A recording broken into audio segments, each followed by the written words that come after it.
Welcome to Quickfire Questions with Fairfax and Favour, where we will be putting some quickfire questions, as the name might suggest, to some of the best riders in the business. And today's guest is the Bicton 5-star winner, Gemma Tattersall. Gemma, are you ready?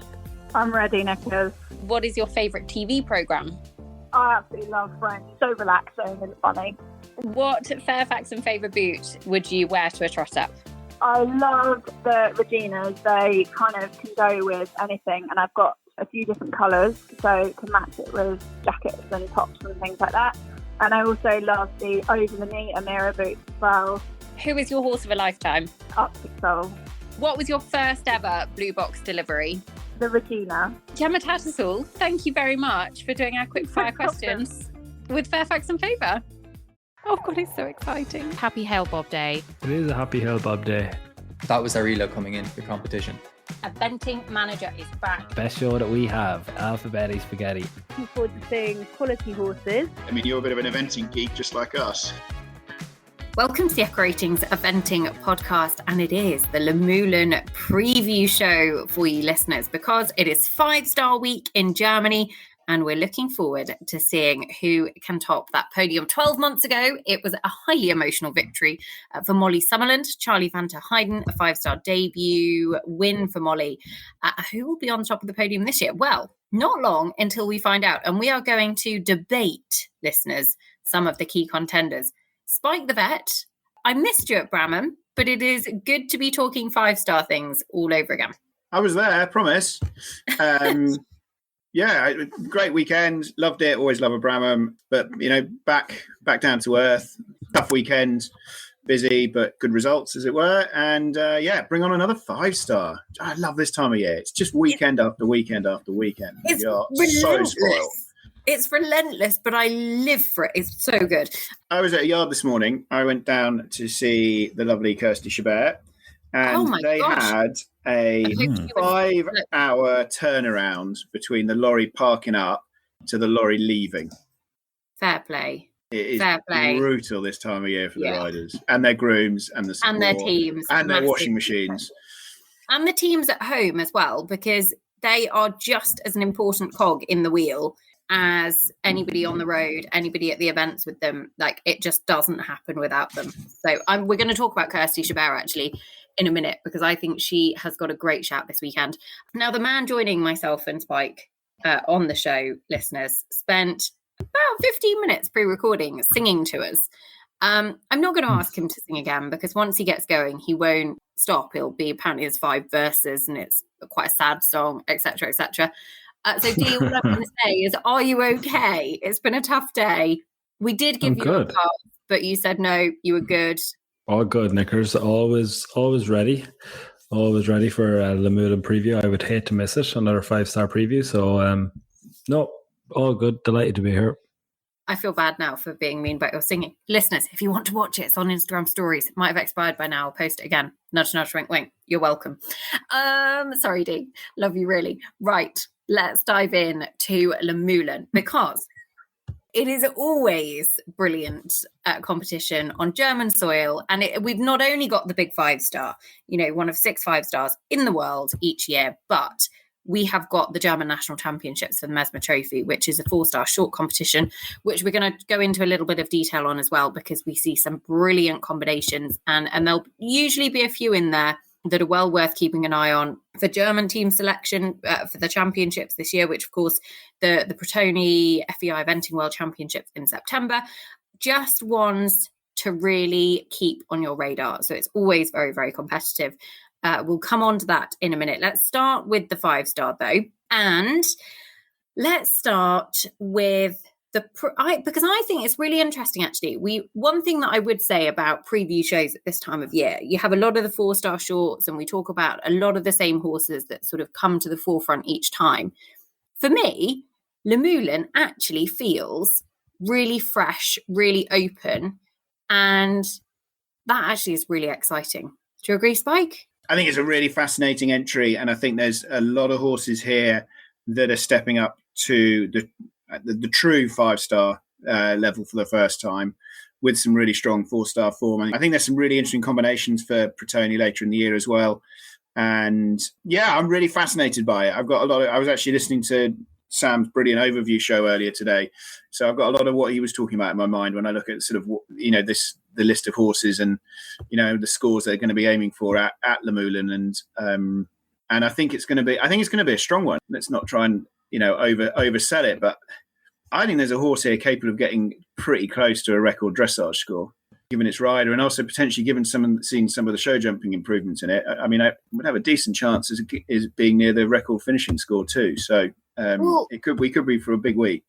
Okay, well, let's just say the record finishing score at Luhmühlen going back to 2008 is 21.8. Ingrid Klimke, SAP Escada in 2015. The record dressage score is actually 21.2, Lucinda Fredericks in 2012 with Flying Finish. So, that's the kind of low 20s territory that we saw at both Kentucky and Badminton. If we get there again this weekend, then everything we did talk about on the overview show very much again comes to the forefront of our mind. Listeners, go back and listen to it if you want to know what kind of score you need to finish on to win a 5-star. Essentially, it is sub 25. So if we're looking at that now, then that's going to really narrow down our field to help pick a winner. But Spike, I'm going to let you dive in. Who is that first horse that you think could be challenging the dressage record? Well, that's a bold call. Well, I think it is a bold call, but I love this horse, and I think I mentioned it in one of the sort of the pre-season discussions of a horse you've not heard, but you will have heard it by the end of this year. And it ended up going to the Tokyo Olympics. It's Vitali, ridden by the great Tim Price.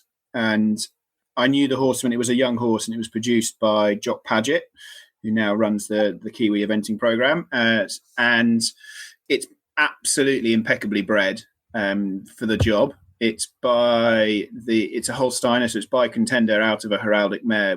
Great bloodlines that have, not particularly this particular dam, but it's a cross that has produced some serious horses competing, and performed at the highest level. And he's absolutely gorgeous. And I suppose the sort of chink in his armour had been his show jumping, but it looks like Tim's managed to, he didn't have him for a great deal of time before the start of last season. He's really improved him. I think over the winter he was seriously good at Houghton. I know he didn't go cross country, but it's got a lot of blood in its breeding, with heraldic on the dam side and even with Contender as well.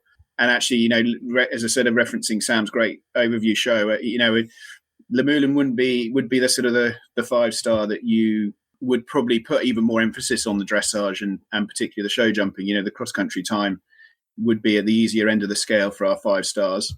But I don't think he even necessarily needs that. I think it's a cross country machine, and did a 22 at 21.2 at Houghton. 21.2 at Houghton, which is the record dressage score. And that would equal the record dressage score for the 5-star at Luhmühlen. I mean, a 4-star test, not a 5-star test. Yeah, true, but on grass and not rather than on a surface. Often the scores get really low at Luhmühlen as well. I think that the way they get scored is, in a sort of in a kind of a sort of a kind way. I mean, and also he just stood out a mile at Houghton. I mean, with the scoring that he got. So he's in the realms of it. The horse is clearly very capable of it. So's Tim. Did a 22.1 with Falco at Pau at the end of last season. So that a combination that's really capable of getting a very low dressage score. And I would see him going clear inside the time. He may even have he could easily be going in with a pole plus in hand going in to Sunday. Yeah, it's interesting actually. And like he was 3 seconds over the time in Tokyo. He looked great. He did a 25.6 in Tokyo, which was actually pretty damn close. The winner, Amanda Bonneville, Julia Krajewski, who took the individual gold in the end, did a 25.2. So he was there or thereabouts. The only thing I would say is his show jumping round from Tokyo. The first one didn't go to plan. The second one was essentially the stuff of nightmares at top level when the poles just keep falling. And yes, I have absolutely no doubt that Tim will have done a huge amount of homework with this horse. I'm sure he's probably been on the Spanish Sunshine Tour. He jumped to super clear at Houghton. The only thing I would say, that doesn't replicate jumping on the final day of a big 3 day. And Luhmühlen do build their show jumping really big, really square. Yeah, he jumped clear at Luhmühlen last year, which is again on the last day in the 4-star short. He went there and came 6th. Look, Tokyo clearly didn't go to plan. It kind of hadn't been a great prep. I think if I remember rightly, it had a few show jumps down doing the 4 short at Barbary in the run up to it. So, Yeah, it he has did. been the horse's Achilles heel. Tim is a genius at improving horses, and I'm going to. 100%. I suppose from my perspective, all I'm thinking is that actually your confidence as a horse, even not even talking about Tim in this, you're bound to have had a bad experience. That wasn't a great experience at all. That would be my big question mark. I fully believe that he would certainly be the one that I think should be out in front after the dressage. He's very reliable cross country, never had a cross country jumping penalty internationally since his first ever international in a 1-star, as it was then, a 2-star as it would be now, back in 2017. It just is that question. Tokyo went so spectacularly wrong that you just want to be sure that, okay, that's not going to happen again. Because if he does have poles, yes, he might have 1 in hand, but to have 2 in hand at a 5-star is a big deal. And there's plenty of horses here that should be close or close enough. So fascinated to see them. And I think it would throw Tim's chances for Protoni wide open in terms of his horsepower as well, because obviously he's got Falco. But this horse was the horse they chose to take to the championships last year. And watch this space. Excited for this one. Let's talk, Dee. Who stands out for you as sort of the biggest threat to a Tim Price victory? I like the way you've phrased that, Nickers. God, I don't have an out and out winner, I think, in Tim and the way it's been presented there at all. I thought Prediction Centre was really interesting in that I see Tom McEwen, Tim Price. Didn't Tom McEwen, Tim Price 1-2 here already? They're the 1-2 on Prediction Centre. They were, was it 2? I was 2019? Or remember the Alex Bragg Zagreb year? I think Tim was in that podium as well. I could be wrong. You're both looking at me like I'm mad. I think I could be wrong. Okay. Anyway, Townend, McEwen, and Price at the top of the 5-star Prediction Centre. I think it's interesting. What I was really surprised as I went down, I was thinking, okay, Felix Vogue would be really interesting, Bobby Upton, but actually I got down to a 5% win chance, the first of the homegrowns, and Sophie Loeb and J'adore Moi. I feel like they are not just the threat to a Tim Price victory, but I suppose I feel like they're carrying the home flag, I suppose. They're very good in the first phase. Would you like me to take a pause here, or would you like me to tell you how good they are and what? No, tell us. I mean, they're the Buccalo winners. They beat a great field in Buccalo. Big combination for the Germans heading into Protoni. So, yeah, go for it, Dee. Well, we know the Buccalo form line has been very strong, the Buccalo winners. Probably Sekatinka. I mean, Sekatinka, I heard you guys talking. Well, where was she recently that you were talking? Mill Street. You were talking about her in Mill Street. But other than, I mean, she hasn't, I suppose, gone on maybe to the heights that you might of some of the others. But London 52, Samurai Deto, was that the winner year before? He was the winner of Buccalo, yeah. Oh, who am I missing? As Buccalo winners? Yeah, recent ones.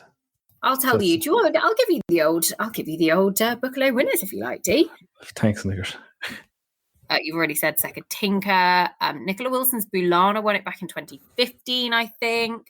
Kimbo, Andrew Nicholson, won it in 2012, the year before he went on to win a spring 5-star in Kentucky. I think that's similar to the kind of form line you're thinking, Dee. What I'm thinking, Nickers, what I'm saying, who are the recent ones? I'll tell you what I'm thinking. Is it Samurai Deto, London 52, and J'adore Moi? The two most recent. Are they the last three? Yes, and then J'adore Moi. The year before that was Steffi Bohate and Hey Tom, who sort of came onto the scene. That was 2016 and sort of then disappeared. Sekatinka won it with Tim Price in 2017. Anyway, it's not the Buccalo preview show, so I'll let you carry on with your point. My point is, put some respect on J'adore Moi. Like, it sounds so basic, but like, where is J'adore Moi? What is J'adore Moi doing halfway down the Prediction Centre? I mean, wouldn't have even been on your podiums if I know you two. For me, I think well able, like of their last, I'm just looking at their last 6 international dressage tests. Their highest is a 29, their lowest is a 24.4. They have got one cross-country penalty in there. It's 6 runs ago now at Arville in the Nations Cup. Obviously a 4-star level competition, so that is a bit of a blot on their copybook. They do add time penalties, but other than that, they do jump clear very frequently. I think it's the time penalties that have probably pushed them down, and the fact it's both horse and rider's 5-star debut. I'm just trying to think, where did Sweetwater's Zeichen go recently? No, only a young horse. So no, it is Sophie's 5-star debut as well. So I think that's probably part of it. You know, that combined with a few time penalties, for me, is probably why they're a little bit further down the prediction centre. I think you're absolutely right in pulling them out as ones to watch here, and I think it's an important combination to I'm not watch. pulling them out as ones to watch. I'm pulling them out all the way to the top nickers. I think. OMG, are you putting them up as your winners? Yeah, as in when we talk about ones to watch. Spot the person's been watching way too much Love Island. OMG, it's just a vibe. It's just a vibe. He's got a vibe. Sorry. It is confusing at the moment, isn't it? I was cringed inside then. I hope nobody else was going to notice. But thanks, Spike, for calling me out. We're vibing. Dee, I would agree with you. I think it's a great shout, and I think also I always think it'd be great for German eventing for a German to win Luhmühlen 5-star. Now in the modern time, and I think it would be a great result, and I would agree with you as well. I was surprised to see her as far down as that. Very capable of mid-20s dressage, fast horse, jumps well.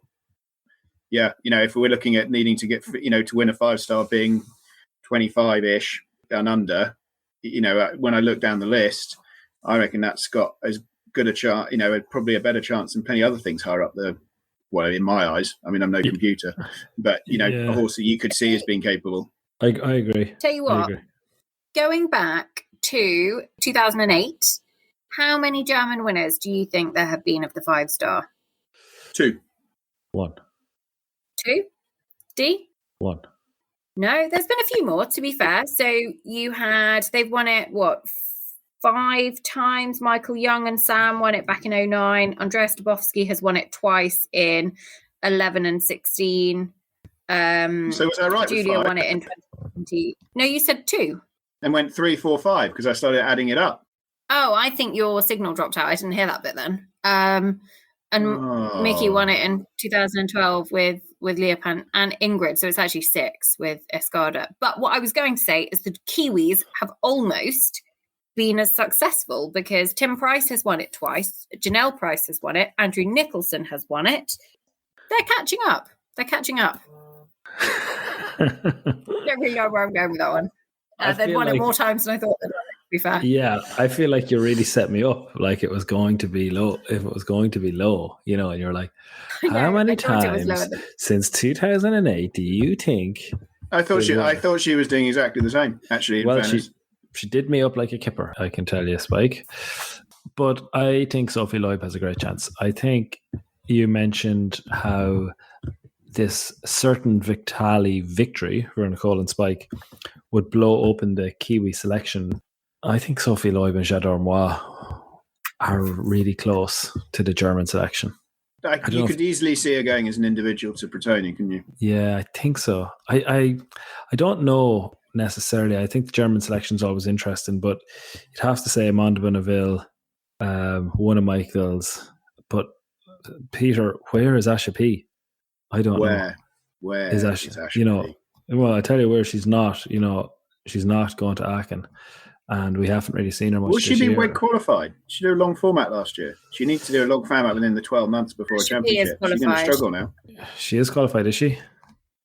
I think so. We don't know. We're doing on-air admin, but either way, whether she's qualified or not, Peter, like you need to see. No, I know. But you'd have thought here or Aachen, wouldn't you? I mean, we haven't got the list for Aachen for the Germans yet, but I saw Ingrid putting up who's of my horses is going to Aachen thing earlier, and it's not Asha P as far as I can see, which is a huge blow, really. Which is a huge blow to everybody.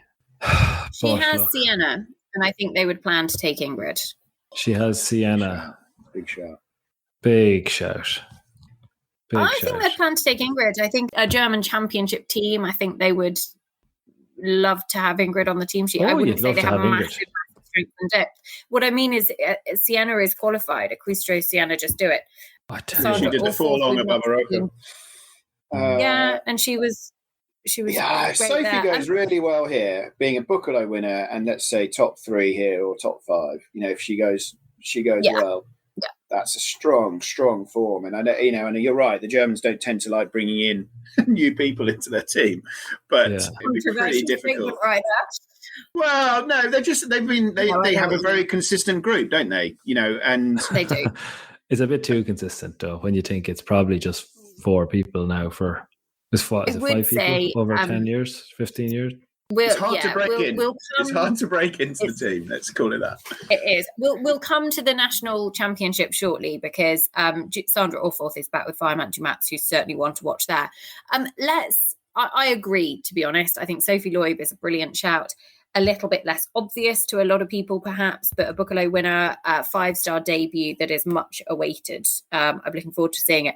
We've also got a former Luhmühlen winner in the field in Ferrodynamo, who, of course, won previously with Janelle Price. She's only got a 2% win chance. She's actually been second at Luhmühlen previously as well. That was to Escada back in 2015. So she obviously loves the venue. She comes into her own here. And I think for that reason alone, she's extremely talented, can be quite sharp in the first phase. And again, was quite sharp in the first phase at Mill Street as her final preparation run for here. But hopefully she'll realise she's back at Luhmühlen and it will kind of slot into place for her. I think we should give a little bit more airtime to the combination who actually top up the prediction centre, because we've sort of glossed over them slightly. And I feel like actually it's a horse who, he's favourite for a reason. And he could well go on to win here. It's Tom McEwen's Bob Chaplin, who's owned by Fred and Penny Barker, who have been big supporters of Tom's over the years. They co-own Toledo de Casa. This horse was actually started out by Paul Tapner, had a medal individually as a 6-year-old at Le Lion d'Angers as a young horse. Tom's had the ride for a few years now, and it feels like the 5-star has kind of been on the cards, but he's had a couple of injuries, and it's wonderful to see him take his chance here. He won his final prep run, finishing on 25.8 at Houghton. He was second at Burnham Market in another very tough 4-star short, 26.4 he finished on. You're looking at some of those scores. They're very, very good scores. Right, Tom's amazing, and this is clearly a lovely horse. I'm amazed with the prediction centre on this. Like, we're talking about compare it to Sophie and the form that horse has shown, and you're looking at a Buccolo winner. I look at the form of this horse, and as you say, I'd love them to go brilliantly. 9th at Blenheim last year. Yes, great. That's a lovely top 10 result, and first and second. Second at Burnham Market, winning Houghton. If you look at if a lot of the discussion at the moment in the eventing world and what we're talking about, you see it on social media, and particularly in the aftermath of Bramham, and we can't avoid the discussions that are there. There is definitely discrepancies in the quality of the 4-star cross-country courses that horses are going to, and there's absolutely no way you can say that the 4-star short at Houghton was the same challenge as it would be doing, at other places. And I just couldn't be having the form of this horse, to be fair, and that would be my opinion. And you've got to have an opinion in life, haven't you? Does the prediction centre not take into account the difficulty of courses that a horse has been competing at? It will, I believe, yeah. I think it will. So it's pretty clever. Bubbling away in the background. I mean, it's going to be very clever, much cleverer than me when Bob Chaplin wins by a mile. And no, Peter, I tell you, I'm fascinated by this as well. I can't see. Look, maybe it does carry some rider influence, which you would expect. It's not major, by the way, in the prediction centre. I think obviously much more heavily weighted towards the horse, but it will absolutely be carrying Tom's experience over, as you said correctly, Nickers, when we were looking at why Sophie Loeb and Shadow Moir are further down. Certainly, if you're going to a 5-star debut, it'll be taking that into account. If you have Tom McEwen on your back, it'll be taking that into account. But I'm with you on this, Spike. Bob Chaplin, a lovely black, silver, grey 11-year-old horse with 17 previous internationals, coming off the back of a win, but also like has a, retired a player with 60 penalties, had 20 penalties at Bicton as well, all in his last 5 runs. I can't see it. I can't see them favourite for a 5-star. And I definitely can't see them, 10 percentage points ahead of J'adore Moi, the Buccleuch winner. But that doesn't sit right with me at all. I'm happy to take on the prediction centre this week. So I'm interested then. So, okay, we agree Bob Chaplin has a big step up to the 5-star level. But I think for me, actually, a lot of the horses that we've talked, we spoke about Vitali, he has a question mark to answer over show jumping in Tokyo. Oliver and Dreamliner, who we're coming on to in a second, 5-star debut for the horse. And I think Oliver's eliminated at Burnham Market. So I know a little bit about this horse. Oliver has a load of faith in Dreamliner, and it was bred by a most lovely family called the Chamberlains, who are down sort of near Newbury. And Dreamliner's, I'm going to get this right now, Dreamliner's dam is the half sister of Avebury. And Dreamliner is by Jumbo, so is a sort of a 3/4 sibling to Avebury.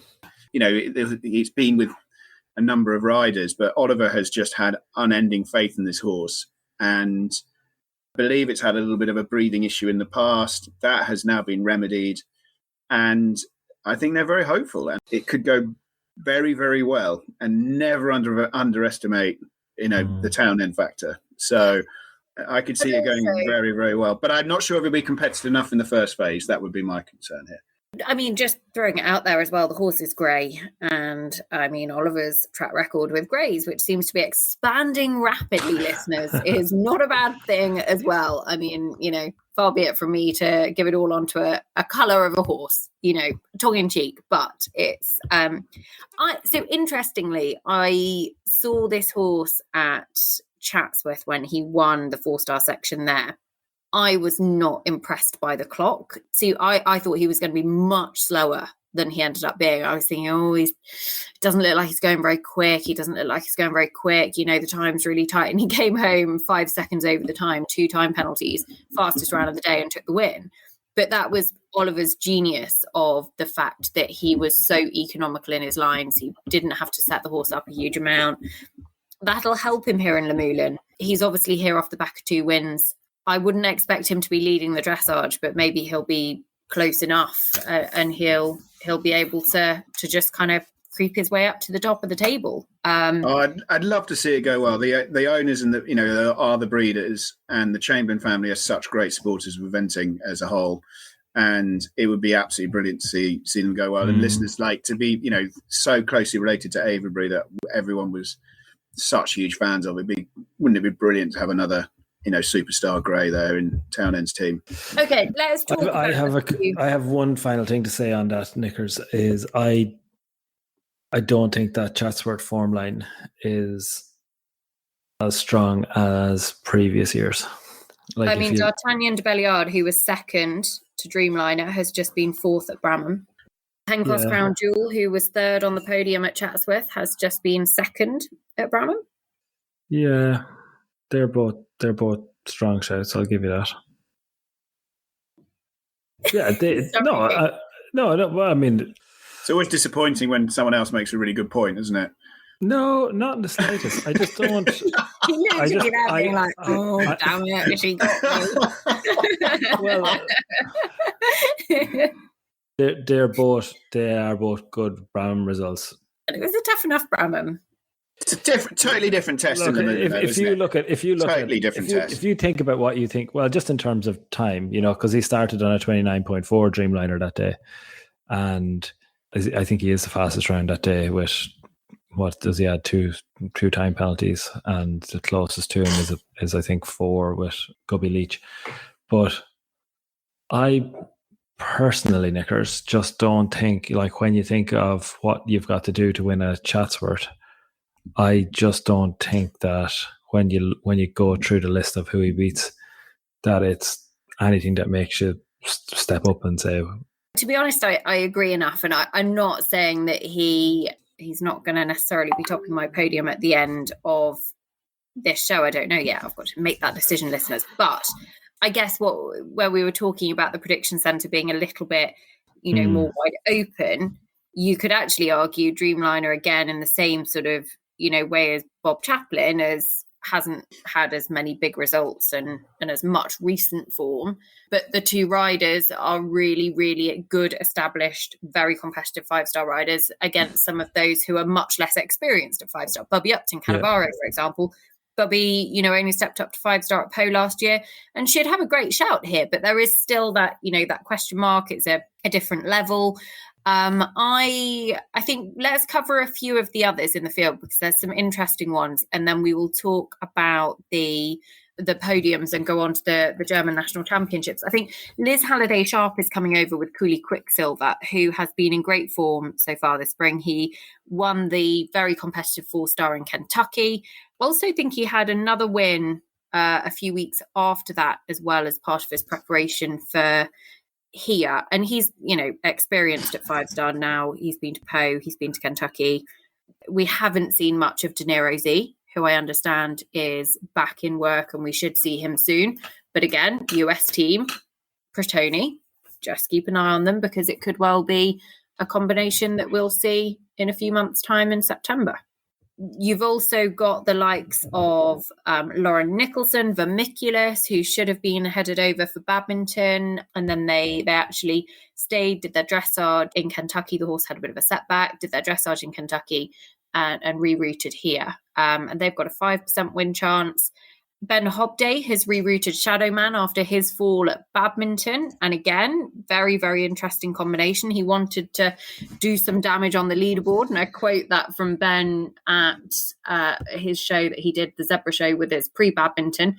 Wasn't to be, but the horse looked to be going brilliantly cross country. And I think it'll be interesting to see how he takes on Luhmühlen, a very, very different type of track to badminton. Would be a very good show jumper on the final day if they're in contention then. But I want to pick out one that actually I really like, and I know think, who this is. You've already mentioned them, Spike. Kirsty Chabert Classic. Kirsty has been in brilliant form. She won Mill Street with this horse. She's just been third at Bramham. She is riding a wave. Confidence does amazing things for you, and I think that they will have a brilliant result here at Luhmühlen, and I really, really hope she does.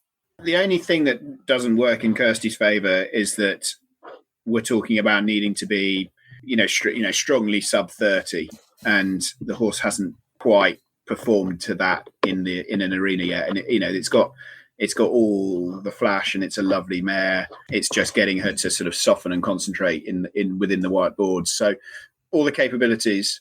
I'd love it to see go well. It'd be brilliant with a great result at Mill Street. But I think they did a 31 at Mill Street, something like that. I think even finishing on a 31 or a 32 would be. I think there'd be a few ahead. Sadly, didn't she lead the dressage in Mill Street on a 31 or something? She was close enough to it. Yeah, it wasn't a really low scoring competition, and that was. Oh God, it wasn't a very low scoring weekend. I think there was barely anything under 30 in any class. I mean, someone needed to give those ground jury members a drink. I do take your point, and I think there'd be a few ahead of her in the first phase, but I love the mare. It's quality. It's a very, very quality mare. Very cool. And confidence does a lot for you, Yeah. And I really think that will give her a massive boost. She would have gone to Bramham, opposition Loire, wouldn't have been, I know we mentioned her on the preview podcast, but she wouldn't have been among the favourites for a podium finishing. And she absolutely deserved to be there. She was class in all three phases, and Kirsty really held her nerve on the final day in the show jumping as well. So I'm looking forward to seeing them. I would also say Felix Vogue and Calero, who have been top 5 at Kentucky previously. We haven't seen the horse quite so much at 5-star level in the last few years, but more than capable, and it would be a really interesting combination to keep an eye on. Now you're talking. I really fancy this combination here. Have we seen a Swiss 5-star winner? Their best placing, the Swiss at 5-star, their only top 10 placing at 5-star going back to 2008 is Felix and Calero at Kentucky, and they were actually 6th. They weren't far in the top 5, they were 6th. That's their best placing. So I'd be pretty confident we've not seen one before that. Did a 26.7 in Tokyo. That is a 5-star test, albeit that sort of shortened version that they did. So, is in that ballpark of what we're looking at as needing to be competitive in the first phase. Is a great cross-country horse. I know it had a frangible pin in Tokyo, but is a good cross-country horse. But, prone to a pole. And I think we talked about that in the Tokyo preview. I could see them being really, really competitive. Tokyo was clearly the plan last year. Bretoni is potentially the plan this year, but I think very, very talented rider, beautiful horse. I think you're talking about something that I would see as potentially top 3 here. Very interesting. The other one to throw into the mix is Ryogan Ruick, Cathal Daniels, who have been on a podium at Luhmühlen before at the European Championships back in 2019 when they took the individual bronze medal. And it's good to see the mare running. Who knows whether she'll be able to repeat that sort of form. There's a few years more mileage on the clock, but still very, very interesting to see them. And one of 2 rides for Cathal actually has LEB Lias Jewel, who went very well at Luhmühlen here previously as well. So we should also say Oliver Townend has Lucas in the field, who was the horse that was produced by Camilla Spears over in Ireland. And he qualified for 5-star at Blenheim last year when he really hadn't had the horse very long. So he's in here. He's actually got 6% win chance. And the other one, I would just give a shout out to the very lovely Kylie Roddy, who has rerouted SRS Can Do from Badminton. She pulled up, the horse lost a shoe at Badminton and she decided to save themselves for another occasion. The next occasion is here. They looked amazing at Badminton, and I know Gorgeous George, as he's known, got quite a few fans. So I'm sure there'll be plenty of people cheering them on as well. Okay. Podium, 5-star podium team. So we're going top 3 and a dark horse. G, over to you. Okay, I've been doing some research while you were Rolodexing through the names, and I have to apologise to Dreamliner. The HPR for winning Chatsworth was 94, a full 10 marks ahead of Classic and Kirsty Chabert in Mill Street, who won that on an 84. While Dreamliner doesn't yet appear in the top 25 ELOs in Britain, Penco's Crown Jewel does on a 680. I was not putting enough respect on Penco Crown Jewel's name. 678, 680, 678 is another ELO. 678 is the ELO of Sophie Loeb and Jadar Moi. When they won Buccleuch, they won it on a HPO rating of 101. That's more like the type of rating that I would want to carry in here. So I'm going to stay with what I'm thinking, but I'm not going to be as bold and say, oh, that wasn't a strong Chatsworth, or Bob Chaplin 2 from 2 in 2022 with Tom McEwen on his back has more to do. So all things considered, I'm not being too brave. I'm not straying too far from anything, but I am going to say that I think the prediction centre is a little bit hard on Sophie Loeb. I'm going for Sophie Loeb to win this, Bob Chaplin to be in 3rd, and Dreamliner to be the meat and the sandwich. Oliver just going to wiggle in there into 2nd. So yeah, a German victory, Sophie Loeb. I haven't found a place for Tim Price and Vitali on my podium, but I'm sure he'll be well represented with the 2 fanboys and fangirls that we have here. Take it away, folks. How many times do you want to put Tim and Janelle on your podium? Go on, Spike, you go. Oh, we need dark horse, D. Dark horse. Hey, don't be stupido. Pick Cupido P. Leah Siegel. She's always the dark horse. I don't think she'll be a dark horse for very much longer. Really, really impressed with this rider. She was, I think, my dark horse for Tokyo and performed really well. Different horse, but same rider. I really like Leah Siegel, and I hope that she gets the horsepower to continue flourishing career which she is having. I don't think she gets the coverage that she deserves yet, and I hope she gets a little bit more of it this weekend. So Leah Siegel, Cupido P. Okay. Spike. Okay. This is when I sign up to be fanboy. Yeah, Tim TP to win. Come on, TP. And Vitali. I'm going to get one of these right eventually. I'm going to back Tim and Vitali to win this. I think they're a very strong combination, and I can see Tim having, as I say, improved the show jumping. So Tim to win it, and second, I agree with Dee. I think Sophie Loeb and Jardin Moore. I think they've got great form. That Buccolo result was excellent, and when Germans tend to step up to 5-star, they tend to really mean it. So let's go with Sophie second, and in third place, I will have Dreamliner with Oliver Townend. He'll probably FOD, but I don't think it'll quite be enough to get ahead of the ones in front of them. Okay, I'm going to rewind the years. Fairy Dynamo and Janelle Price remember the winning feeling, and they make the mother of all comebacks to win here. Then I'm going to say Cannavaro, Bobby Upton takes second. And I'm going to say Kirsty Chabert gets another podium, 3 in 3 weeks, and we'll take third with Classic. Cooley Quicksilver, I'm going to just bump into fourth because I haven't got room for him on my podium. And then Kylie Roddy is my dark horse, SRS can do. Spike, you didn't give us a dark horse. Oh, yeah, no, I need to do a dark horse. I mean, we have pretty much mentioned everyone. I think we mentioned Cahill with Ryogan Rua. I think Jewel is a lovely horse. Seems a bit mean picking Cahill as a dark horse. But based on the fact we haven't mentioned him, and given that he's further down, I think LEB Liar's Jewel is a lovely horse, and I might just be sneaking ahead of Ryogan Rua as number one in the stable, and I think we'll go well here. Okay, cool. Right, let's go on very quickly to the Mesmer Trophy, which is the German National Championships. There is a very, very competitive 4-star. I would say slightly less competitive than in some previous years that we have seen here. You know, we've likely seen a number of the German team horses, like Fisher Chipmunk, of Hale Bob, of Ashapee has run here, but none of those in the lineup this time. The prediction centre is actually headed by another Michael Young ride in Highlighter, who has a fairly huge 31% win chance. You've got Sandra Orforth in here as well, Viamat Dumat's the horse that she rode in Tokyo, as well as an up-and-coming young horse in Rossville. But for me, it's a couple of American horses that stand out as being ones that I think are really exciting. I imagine we'll see them at Aachen in a few weeks' time as well, which is very cool. The Aachen defending champions, Will Coleman off the record, but Will Coleman's Chin Tonic, Dee, who I know you and I have been watching for some time, and he's a horse that's gathered a massive amount of excitement and interest over in the US. Oh, yes, Snickers. Chin Tonic.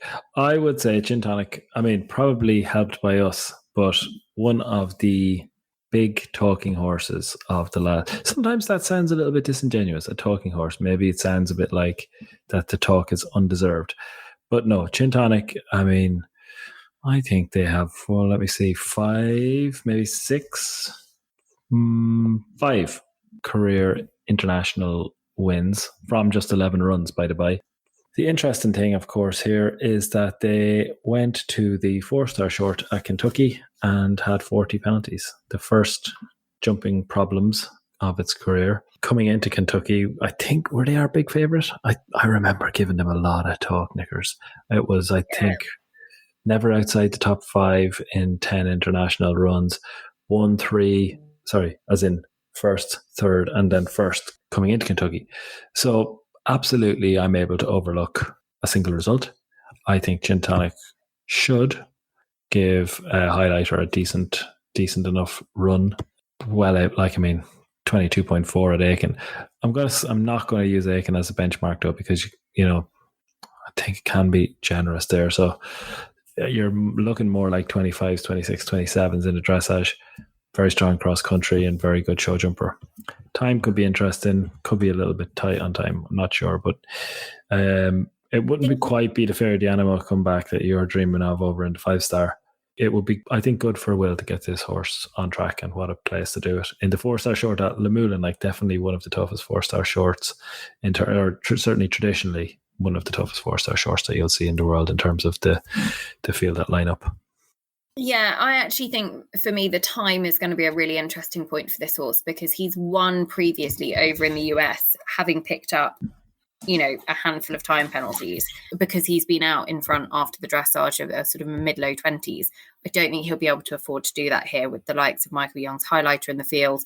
Highlighter, who was actually second to the returning Olympic champion Amanda Bonneville, who won in Wiesbaden a week or so ago. Highlighter was second there, but won the run before that, two runs before that as well, Marbach and Cruyff, albeit Cruyff only a 3-star earlier on this year.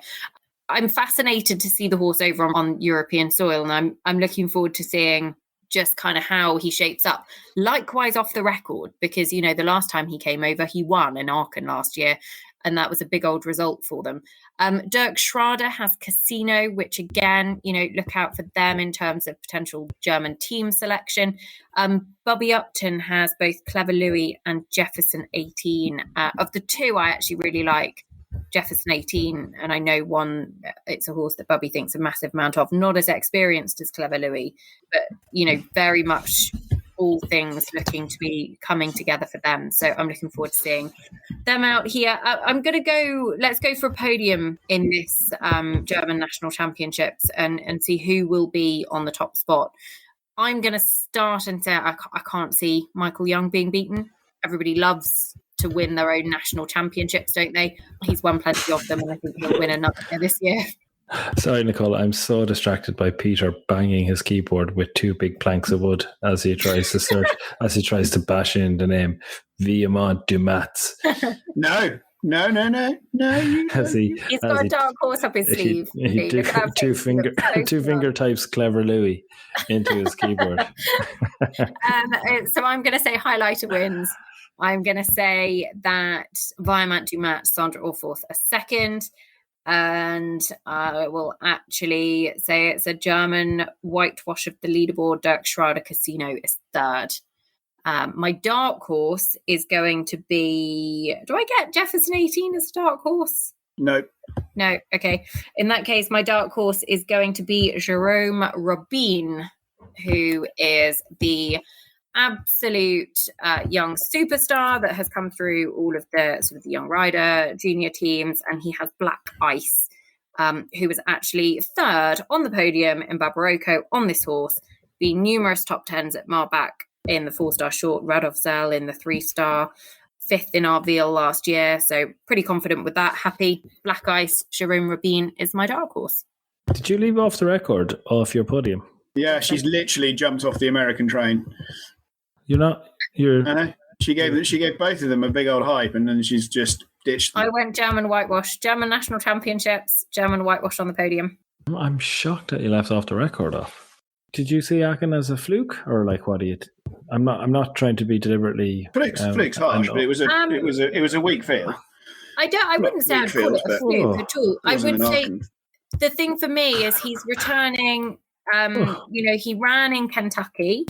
He was good in Kentucky, but he was top 12. So for me, he wasn't great. What was his HPR for Aachen? I get a feel out. Oh, lads, it's the average winning HPR at Aachen is 103.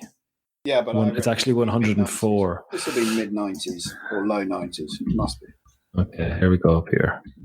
Oh, Peter, it's low. It's lower than the average. Yeah, 97. 106, 105, 106. That's 2017, 2018, and 2019. They're all big wins. Most of them by my fave. Yes, it is. It's a lower HPR. It's 39 starters lined up. A field strength, as you correctly said, Peter, a weaker Aachen, 637 compared to 684 and 692 the 2 previous years. The winning HPR was 99. Sub 100 winning score at Aachen. See, the interesting thing there, and I know if buts and maybes, but Kirsty Chabert, who we were just talking about in the 5-star, had that late run out, which I know it's buts and maybes, but was on to win it, and would have been on to what then, an HPR of 90, potential capability of a 99. which would be a massive sort of PB for the horse. Sorry, it's just interesting looking back on form. She finished on a 78 HPR at that day. Vermiculus, who's there, 78 as well. There was some good horses. But she was on though. to win it and had a late 20, very late 20 at the last combination, like 3 from home or something. You just sort of think the if buts and maybes of life. But interesting. Finished ahead of De Capo, Mr. Bass, Falco, Jadormois, My Bomb. There was Bermain was there. Go on then. What's your podium? Why is Highlighter so strong, lads? Like so strong. He's blooming good. Like doing cartwheels, winning this by the looks of things. Is he that good?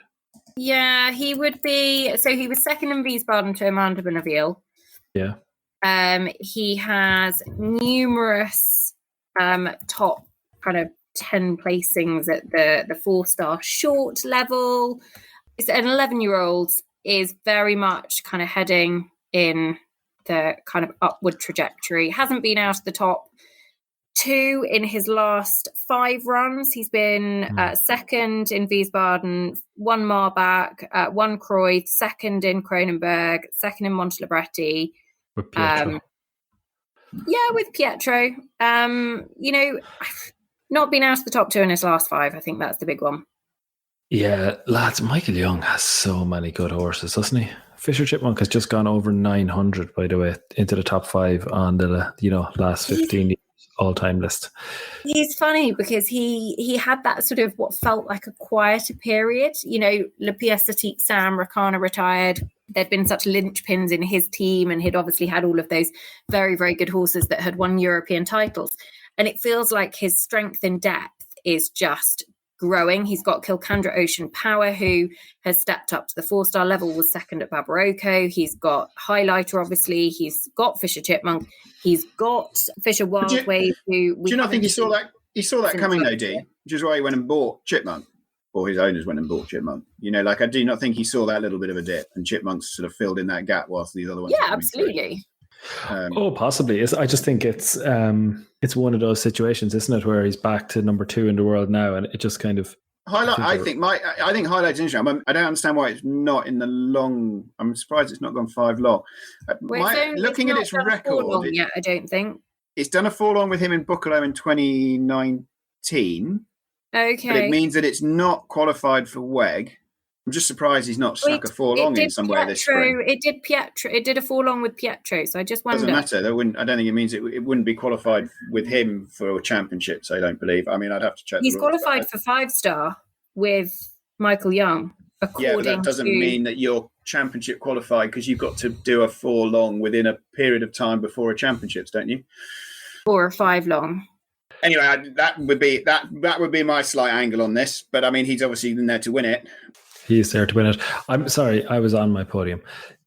Having ignored the prediction centre first time around in the 5-star, I'll come back to it this time. Highlighter will win.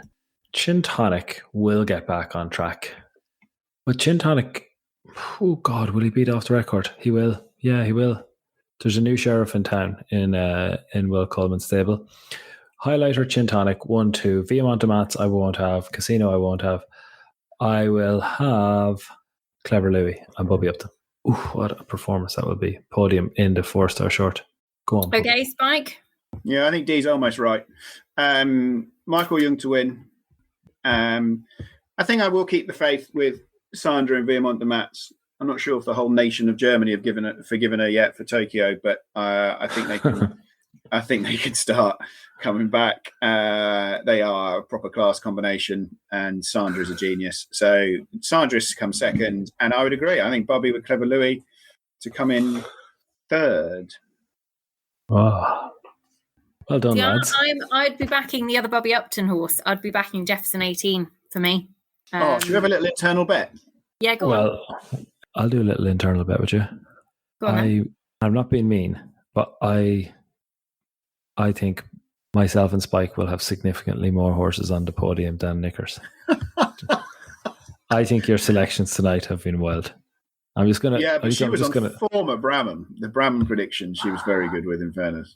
I was quite good at Bramham. And she was very good in eventing manager for Bramham. That's only because I'm usually so terrible, Spike. And Yeah, we should say no eventing manager this weekend. Dee, you've got to go. Spike, you've got to go. We've all got to go, listeners, because we could be here all night. But thank you all. Enjoy Luhmühlen. We've got lots coming up. No eventing manager this week, but it'll be back for Aachen. And we will look forward to reliving all of the action after the weekend for you. But for now, that is all we've got time for, listeners. It's been a pleasure as always. And we'll be back very soon with more. Thanks for listening. Thank you for listening to the Epperating's Eventing podcast. Have a wonderful day, everybody, and I look forward to having you back with us soon. Don't forget to follow us on Facebook and Instagram for more. Listeners, we'll speak to you again soon.